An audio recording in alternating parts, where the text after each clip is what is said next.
Je dois te faire une confidence.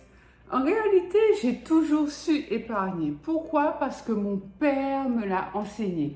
Par contre, ce qui est sûr, c'est que je n'ai jamais eu le mindset de quelqu'un qui est riche, le mindset de quelqu'un qui est prêt à faire de l'argent et à upgrader sa vie, tout simplement parce que je n'avais vu personne le faire autour de moi. Donc pour cela, j'ai dû me former, j'ai dû apprendre. Et c'est ce que je te propose de partager avec toi aujourd'hui, 5 changements que tu devras opérer pour changer de mindset et avoir le mindset de l'enrichissement. Ainsi, et ça c'est capital, tu deviendras la meilleure version de toi-même. Let's go! Bonjour et bienvenue sur L7 Finance. Moi c'est Lucila. Sur cette chaîne, je te parle argent, finance, mindset, budget, épargne, positivité. Tout ça de manière très concrète et très fun. Tout cela pour t'aider à faire gonfler ton compte en banque. Donc, si l'argent, c'est un sujet pour toi, si tu aimerais en savoir plus, si tu aimerais en avoir plus, ne bouge pas, cette chaîne, c'est la tienne.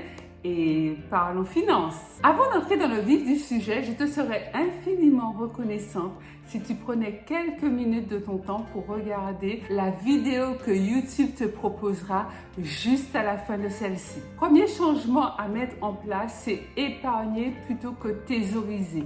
Qu'est-ce que ça veut dire? En fait, thésauriser, c'est accumuler, amonceler de l'argent sur un compte. En fait, ce n'est pas ça l'essentiel. C'est pas ce mindset d'épargne qu'il faudra que tu cultives. Bien sûr qu'il faudra que tu épargnes. Je ne vais pas m'appesantir sur le sujet parce qu'épargner, c'est la base. D'ailleurs, si tu es habitué à cette chaîne, tu as déjà vu de nombreuses vidéos dans lesquelles je parle d'épargne. C'est la base. Donc, en fait, il s'agit d'aller au-delà, d'aller plus loin que le simple fait de thésauriser. L'intelligence financière veut que tu apprends à décider judicieusement, intelligemment justement, à propos de ton argent. C'est-à-dire qu'en devenant de plus en plus intelligent ou intelligente financièrement, tu sais rapidement décider de ce qui est bon ou pas pour ton argent, pour tes finances, en matière de dépenses, en matière d'épargne, en matière d'investissement. L'idée, c'est d'avancer petit à petit vers l'abondance. C'est-à-dire, on sort de l'accumulation, j'accumule, pour utiliser l'argent et avancer sereinement et en toute confiance dans le domaine de l'abondance. C'est-à-dire que ça se fait pas seul. Tu as des actions à faire. Tu vas devoir utiliser l'argent judicieusement et avec sagesse, c'est-à-dire respecter ton argent. Arrêter de le dépenser n'importe comment. Parce que lorsque tu dépenses ton argent n'importe comment, tu ne le respectes pas. Dépenser judicieusement ou dépenser intelligemment, c'est veiller à faire prospérer ton argent et à l'utiliser de manière écologique pour toi-même. Comment tu fais ça? C'est-à-dire que tu sors de tout ce qui est dépenses futiles et inutiles, achat coup de cœur, achat parce qu'on t'a montré une pub à la télé ou tu as vu une pub sur Internet. Non, tu t'assures que chaque dépense que tu fais est soit nécessaire, donc indispensable par exemple à toi-même, comme le fait de faire des courses pour se nourrir, ou à ton foyer, la scolarité de tes enfants, payer ton loyer, etc. Autrement, tout le reste, et nous dépensons beaucoup en dehors des charges obligatoires de notre quotidien, t'assurer que ces dépenses que tu fais sont vraiment nécessaires et sont de vraies envies, voire de vrais besoins pour toi ou pour ta famille. Deuxième changement de mindset, là on parle de mindset, donc tu as vu déjà le premier conseil, c'est du mindset. Le deuxième ainsi que ceux qui suivront seront également du mindset, de l'ordre de l'état d'esprit. Donc le deuxième conseil, c'est de connaître l'énergie de l'argent. J'ai toujours dit que l'argent, c'est une science qui a ses propres lois, son propre processus, son propre modus operandi. C'est-à-dire qu'on ne peut pas deviner. On ne peut pas faire comme on peut avec l'argent. Quand on fait comme on peut ou comme on fait parce que on n'a pas appris, généralement ça vire à la catastrophe. On n'a jamais d'argent en fait. Bon, cette partie, elle est vraiment mindset, voire même côté spirituel. C'est-à-dire que bon, j'espère que je ne vais pas perdre la moitié de l'audience, mais si toi tu me suis, c'est que ces informations-là sont pour toi. C'est-à-dire que tu dois, peu importe où tu en es sur ton évolution, ton avancée vers l'enrichissement ou vers l'accroissement de tes finances. Tu dois apprendre à réfléchir, à penser et à t'entourer de choses qui te font te sentir complet, complète, riche, pleinement satisfait ou satisfaite de qui tu es aujourd'hui. Je m'explique. Par exemple, si tu décides de te réunir avec les amis et ça fait longtemps que vous ne vous êtes pas vus ou bref, peu importe, vous décidez de prendre un pot quelque part, fais au mieux de choisir un endroit chic, un endroit qui te plaise. Ne serait-ce que pour prendre un verre de limonade, même dans un hôtel 5 étoiles, ce n'est pas cher. C'est-à-dire que le fait d'être dans un bel endroit, je te dis un hôtel 5 étoiles, mais ça peut être complètement ailleurs, un beau lounge, un beau resto, dans un endroit qui te fait te sentir à ton aise, à ta place. C'est ça que j'appelle l'énergie de la richesse. Par exemple, tu peux t'offrir un beau bouquet. Si tu es un homme, tu peux offrir à ta femme un beau bouquet de fleurs. C'est-à-dire que ce sont des petits gestes qui font que tu te sens privilégié en quelque sorte. Ça peut être des choses aussi banales que de te préparer un bon cappuccino bien crémeux, de te mettre dans ton fauteuil et de prendre ton temps pour le déguster, le savourer. Ce sont des instants, c'est pas une question d'argent de payer cher, ça n'a rien à voir. Ce sont des instants précieux et particuliers qui vont te permettre de te sentir en symbiose avec l'énergie de la richesse. Quand on parle d'être riche ou quand on parle de l'énergie de la richesse, de l'enrichissement, etc. Ce que j'ai envie de te dire, c'est que, en fait, c'est pas un montant, c'est pas une somme d'argent sur ton compte en banque. Parce que, avec le recul, je me rends compte qu'il n'y a aucune somme, aussi grande soit-elle, sur ton compte en banque qui te fait dire, bomber le torse, être tout content, toute contente, super fière et dire, ça y est. Je suis riche, les amis. Non. En fait, je pense que ça n'existe pas. La richesse, c'est super personnel. C'est hyper personnel. Tu as des gens qui se sentiront riches avec 3 000 euros. Tu en as d'autres qui se sentiront riches avec 5 000. D'autres, il leur faudra 10 000. D'autres, il leur faudra 100 000 par mois. D'autres, il leur faudra 1 million par mois pour se sentir riche. C'est pas discutable. C'est pas un truc à débat. Il n'y a pas de matière à débat. Il faut juste qu'on sache ce que chacun veut pour soi. C'est ça qui compte. C'est ça qui est important. En France, les statistiques économiques disent que on est aisé. Donc, on fait partie des personnes les plus aisées lorsque l'on gagne plus de 3 000 euros. Alors, à toi de savoir, est-ce que tu considères que c'est vrai ou est-ce que tu considères que absolument pas, on n'est pas aisé lorsqu'on gagne 3 000 euros. Voilà, chacun a son point de vue et c'est ça qui est bien avec l'enrichissement parce que l'enrichissement c'est très global et chacun a le droit d'avoir son curseur placé où il veut. Une autre astuce pour être dans cette énergie de la richesse, c'est d'aller visiter de belles demeures, de beaux hôtels, de beaux quartiers. Tu vas visiter des biens de standing. Le tout, c'est de faire des choses, et les exemples que je viens de te citer, mais dans la mesure de tes possibilités. On ne se crée pas de dette, on ne met pas son budget à mal, on ne va pas dépenser l'argent que l'on n'a pas. Il y a beaucoup de choses que tu peux faire sans dépenser le moindre centime d'euro. Dernièrement, il y a eu la route du Rhum qui est arrivée ici en Guadeloupe. Il y avait de magnifiques catamarans, des classes 40, mais énormes. Mais en fait, voir ces bateaux qui coûtent des dizaines, des centaines de millions d'euros, c'est déjà tout un environnement de richesse en fait. Et pourtant, en allant voir ces bateaux, surtout si tu es déjà en Guadeloupe, tu dépenses rien si ce n'est le trajet à faire pour arriver à l'endroit où ils arrivent. Et en faisant ces choses, ces petites choses ou ces grandes choses, en fait, ce que ça va créer dans ton mindset, puisqu'on parle de mindset aujourd'hui, c'est le sentiment que c'est possible, c'est accessible et que toi aussi tu y as droit. Ce n'est pas réservé à une petite fraction de la population, à une élite. Toi aussi, qui que tu sois qui regarde cette vidéo, tu y as droit aussi. Tu peux prendre part à la richesse. Tu ressens une énergie particulière qui envoie directement un message à ton cerveau que c'est possible, que ce n'est peut-être pas encore le cas aujourd'hui, mais qu'il est tout à fait possible que toi aussi tu sois pleinement riche et que tu puisses dépenser sans avoir à attendre la fin du mois. Je te dis, la plupart de ces actions peuvent te coûter 0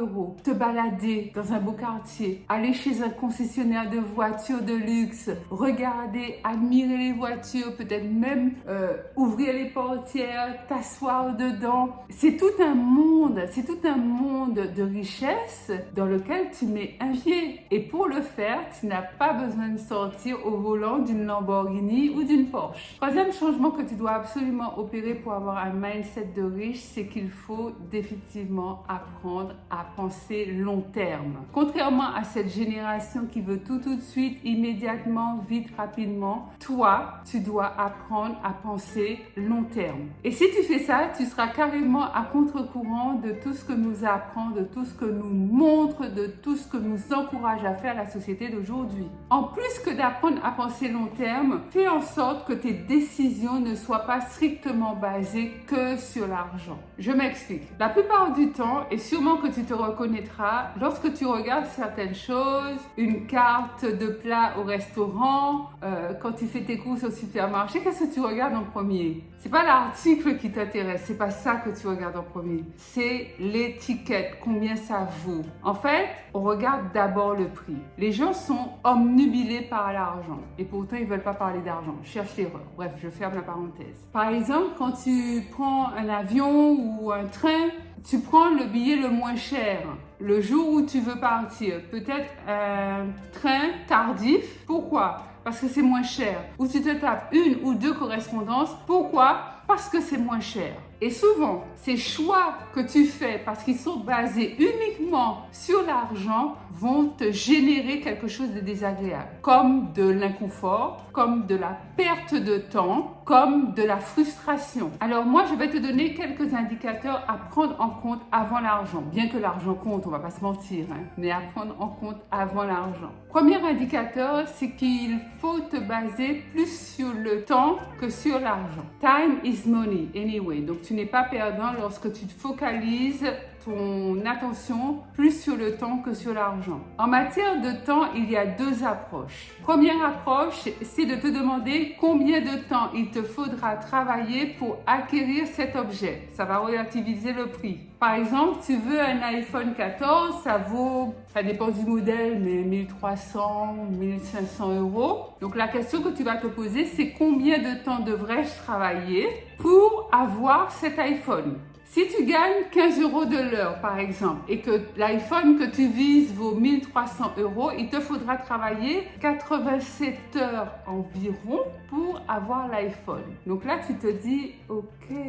Donc 87 heures, c'est grosso modo presque un mois, 3 semaines de travail. Est-ce que ça vaut le coup? Là, c'est à toi de répondre. Est-ce que cet iPhone vaut que je m'échine durant pratiquement 3 semaines à mon boulot? Deuxième angle d'approche, c'est combien de temps ça te prendra. Un train direct versus un train avec correspondance. Une ligne directe versus une ligne avec correspondance. Par exemple, un TGV Paris-Lyon, c'est 2 heures. Maintenant, avec une ou deux correspondances, tu peux facilement mettre 4 heures.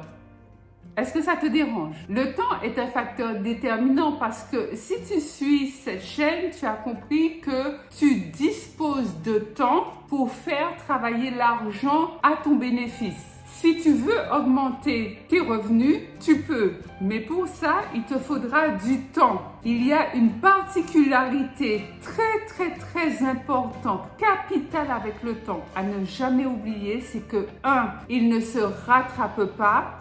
2, il ne s'augmente pas. Après le temps, tu as un autre facteur à prendre en compte avant l'argent, c'est l'énergie. Alors, en faisant cet achat, par exemple, en prenant un train avec 2 correspondances qui vont t'obliger à descendre du train, à aller récupérer un autre train etc., etc.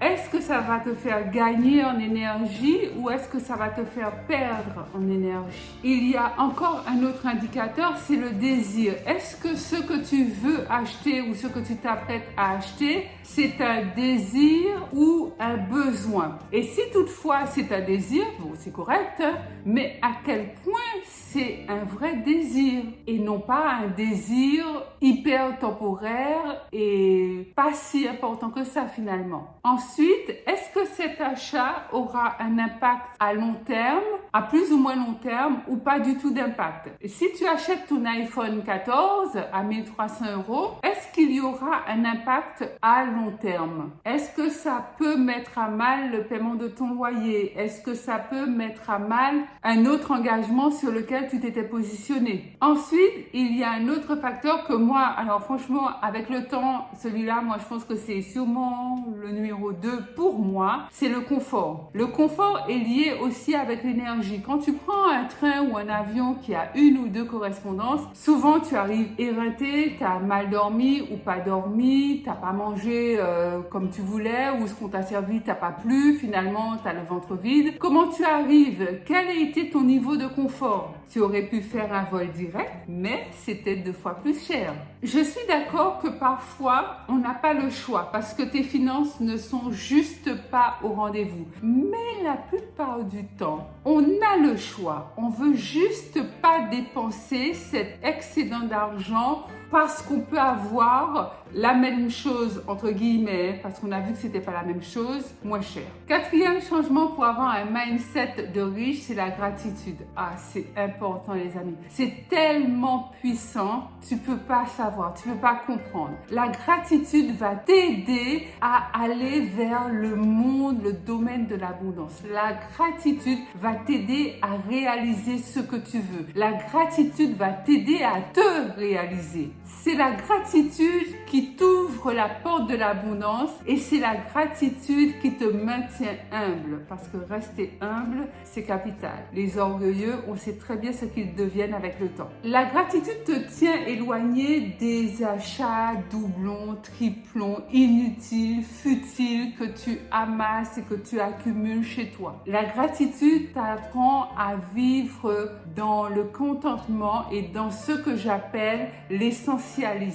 C'est super important, mon ami. Cinquième changement qui t'aide à avoir le bon mindset du riche, c'est de changer tes croyances. Ah oui, ben là, il n'y a pas moyen, c'est obligé. Si je te pose une question, selon toi, l'argent, c'est dur ou c'est pas dur? Arriver à être riche, c'est facile ou c'est pas facile? En réalité, je dirais même, en vérité, faire de l'argent, c'est pas compliqué. Faire de l'argent, c'est relativement facile. Je dis relativement parce que il faut quand même que tu mettes en place certaines actions. Je vais pas te faire croire que tu vas faire ça et hop, tu vas devenir millionnaire. Point du tout. Par contre, faire de l'argent, c'est plus dans le camp de c'est facile que dans le camp de c'est difficile. C'est ça la vérité. Tu entendras des gens dire que pour gagner de l'argent, il faut travailler dur. C'est leur croyance. Si tu crois ça, ça sera ta réalité. Pour ma part, j'ai jamais cru ça. Je ne sais pas pourquoi, mais je n'ai jamais cru que pour avoir de l'argent, il fallait travailler dur. J'ai toujours eu la valeur de l'intégrité, de la droiture, de l'honnêteté, de l'effort, du travail inculqué par mes parents. Mon père disait que dans la vie, il n'y a rien de difficile si on travaille. Et je pense que j'ai grandi avec ça. C'est-à-dire qu'à partir du moment où tu travailles, tu réussiras. Tu n'as pas besoin de travailler dur. Tu vois, le mot dur là, je ne l'ai jamais accolé au travail. D'ailleurs, c'est ma réalité. De ma vie, je n'ai jamais travaillé dur. Par contre, dans ma vie, j'ai toujours travaillé. Par ailleurs, je pense sincèrement que gagner de l'argent, honnêtement, c'est plutôt facile. Et souvent, lorsque je vois aux informations ou ailleurs des gens qui ont braqué la brique sous une banque ou qui ont fait un casse pour ramasser des... Je me dis, mais attends, mais pourquoi tu ferais ça? En fait, pourquoi tu mettrais ta vie en danger? Pourquoi tu vas courir le risque d'avoir quasiment 100% de chance qu'on te chope? Donc tu vas finir tes jours en prison et tu n'auras pas le temps de savourer cet argent, d'en profiter. parce que déjà, bien mal acquis ne prospère jamais.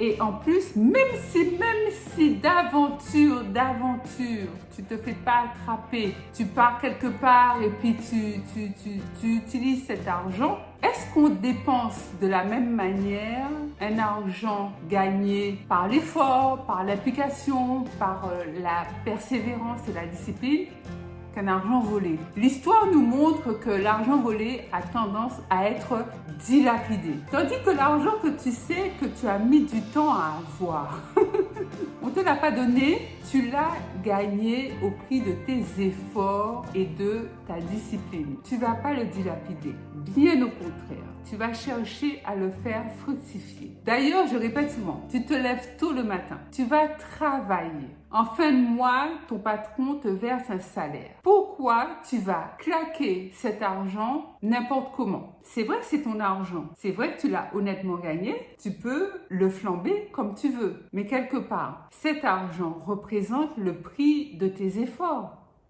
Pourquoi ne pas chercher à le faire fructifier? Pourquoi ne pas capitaliser sur cet argent? D'ailleurs, quand tu vois les plus grandes fortunes de ce monde, les stars du showbiz ou les businessmen, les businesswomen, etc., je n'ai pas l'impression, sincèrement, qu'ils ont trimé, qu'ils triment, qu'ils forcent pour avoir leur argent. Ça ne veut pas dire nécessairement qu'ils sont heureux dans leur vie, puisque, encore une fois, avoir de l'argent n'a rien à voir avec le bonheur. Donc, on peut avoir plein d'argent et être malheureux, plein d'argent, être heureux, pas d'argent malheureux et pas d'argent heureux. Ça n'a rien à voir. Simplement, les grandes fortunes du monde que j'observe, ils n'ont pas l'air de vraiment souffrir pour gagner leur argent. Absolument pas. Il y a une différence capitale entre travailler et travailler dur. Je vais donner mon point de vue parce que pour moi, le fait de travailler, tu mets en place ta vision de la constance, de la persévérance et de la discipline et tu atteins tes objectifs. En réalité, la prospérité, l'abondance, c'est ton droit acquis de naissance.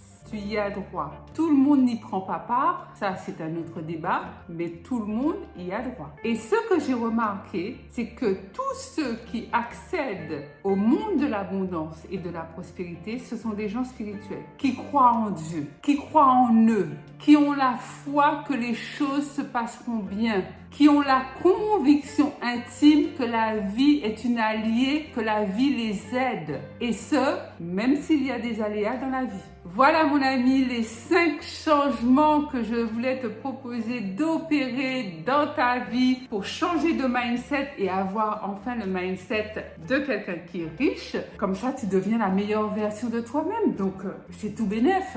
Dis-moi en commentaire ce que tu en penses. Lequel de ces changements te frappe le plus? Lequel te paraît le plus difficile, le plus compliqué à mettre en place? Je t'attends dans les commentaires, ça me fera super plaisir de te lire. Pense à liker cette vidéo, à la partager massivement tout autour de toi. Je te l'ai dit en introduction, cette chaîne, c'est la tienne. Abonne-toi. Et vraiment, merci si tu prends quelques minutes en plus de ton temps pour regarder la prochaine vidéo que YouTube te propose. Tu peux me rejoindre sur Instagram, sur L7 Finance. Tu pourras m'y suivre. Autrement, je te retrouve comme d'habitude chaque mercredi et chaque samedi ici même sur YouTube pour de nouvelles aventures financières. Bye bye.